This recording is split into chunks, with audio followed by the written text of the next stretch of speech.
बिहार के लिए गौरव की बात है कि जिसने इस भारत को एक स्वर्णिम काल दिया, उसको दिखाने के लिए जो संग्रहालय या म्यूजियम बनाने की आवश्यकता थी, उसको इस जमीन पर उतारने का काम तत्कालीन मुख्यमंत्री नीतीश कुमार जी ने किया।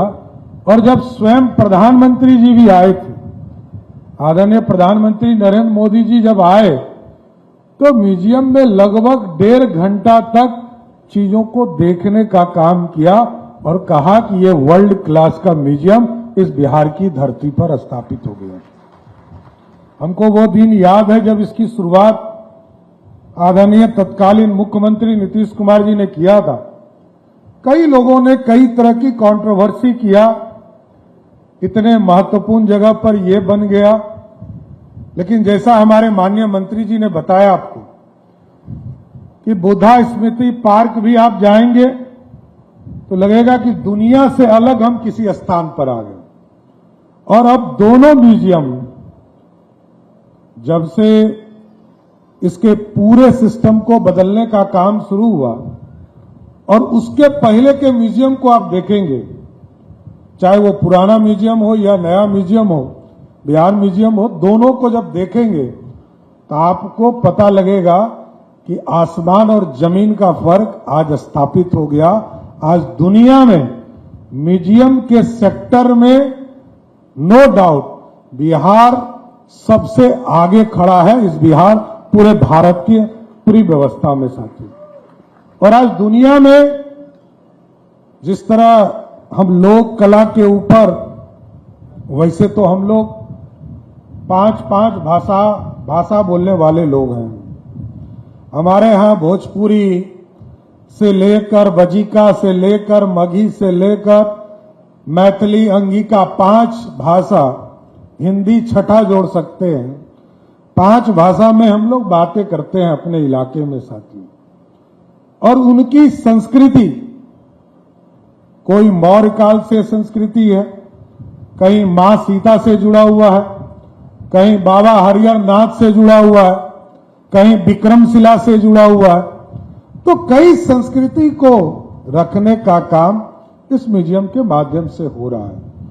और कई चीजें मैंने स्वयं देखा, जब स्वयं प्रधानमंत्री जी 2024 में आप लोग के आशीर्वाद से तीसरी बार प्रधानमंत्री बने, तो वो जब नालंदा आए थे तो उन्होंने विशेष तौर पर जो नालंदा की अवशेष जगह थे, जो विरासत हमारी रही, वैसे तो मोदी जी और नीतीश जी ने नालंदा में फिर से विक्रमशिला को जमीन पर उतारा, लेकिन जो गौरवशाली इतिहास हमारा रहा कि कभी आतंकियों के द्वारा वहां पर 90 लाख किताबें जलाई गई और उस जगह पर वो खंडर स्वयं प्रधानमंत्री देखने गए और उन्होंने कहा कि इसको कॉरिडोर बनाओ, ये दुनिया को दिखाने का जगह बनाना है कि आज से 2000 वर्ष पहले भारत कैसे रहता था,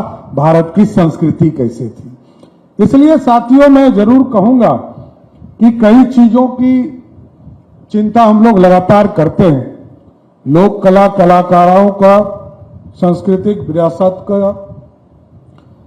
हमारा जो सांस्कृतिक विरासत है, इसको कैसे अपने बच्चों के साथ जोड़े, बच्चे कैसे इसके साथ जुड़कर आगे के भविष्य में कैसे चीजों को अपने जीवन में लाने का काम कर सकते हैं। जैसा भी अंजनी बाबू ने कहा कि अगला म्यूजियम, एक म्यूजियम जो पुराना म्यूजियम है, जो आपको तारामंडल के सामने है, दूसरा नया म्यूजियम बना और तीसरा म्यूजियम आज से 30 साल आगे की सोच के लिए मैं फिर से अंजनी जी को बधाई देता हूं, शुभकामना देता हूं। इस सोच को आगे रखना है। दुनिया के स्तर पर हम लोग अपने म्यूजियम से अपने चीजों को, अपनी लोक कला को कैसे लोगों तक पहुंचाए। और आगे जो फेस्टिवल आप करें तो जरूर आग्रह करूंगा, हम लोगों ने अपने मीटिंग में भी तय किया है कि अभी तक लोकल लोक कलाओं के ऊपर हम लोग काम करते हैं, लेकिन 2027 का जब आपका संग्रहालय स्थापना दिवस हो तो अंतर्राष्ट्रीय स्तर के लोक कलाओं को इस धरती पर लाने का काम कीजिए, उसको फेस्टिवल से जोड़ने का काम कीजिए। इसलिए मैं फिर से सबको विशेष तौर पर धन्यवाद देता हूं कि कई चीजों की स्थापना की जा रही है और कई चीजों को यहां डिस्प्ले भी किया जाता है, कई चीजों को हम दिखाने का भी काम करते हैं। अभी मैं आ रहा था तो अंजनी बाबू बता रहे थे कि जब भी हमारे यहाँ म्यूजियम का स्थापना दिवस होता है तो उस दिन बारिश जरूर हो जाती है। मैं पिछले 3 साल से आ रहा हूं और तीनों बार बारिश हमें मिला है।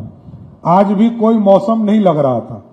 मैं 2-2:30 बजे ही लौटकर घर गया था, लेकिन जब अभी निकला तो उस दौरान मैंने देखा कि बारिश होकर रेडी हो गई। तो इसलिए साथियों, मेरा स्पष्ट मानना है, बिहार की संस्कृति, बिहार की सभ्यता और दुनिया से जोड़ने का काम भी हम लोग करेंगे और बिहार म्यूजियम के सेक्टर के साथ साथ लोक कलाओं को कैसे आगे बढ़ा सके। कई हमारे विभूति सामने बैठे हैं जिन्होंने बिहार से देश का नाम रोशन किया है। उन तमाम लोगों का मैं विशेष तौर पर स्वागत करता हूं। इसी तरह बिहार की संस्कृति, सभ्यता और बिहार के लोक कला को और आगे बढ़ाते रहिए। यही सब बातों को कहते हुए मैं तमाम लोगों को मैं फिर से स्वागत करता हूं, धन्यवाद देता हूं कि आप लगातार बिहार के म्यूजियम में उत्थान को आगे बढ़ाने का काम कीजिए। बहुत बहुत धन्यवाद। आपके राज्य की खबरें, आपके शहर की खबरें सबसे पहले जानने के लिए देखते रहें अमर उजाला। चैनल को सब्सक्राइब जरूर कर लें और पाएं हर अपडेट।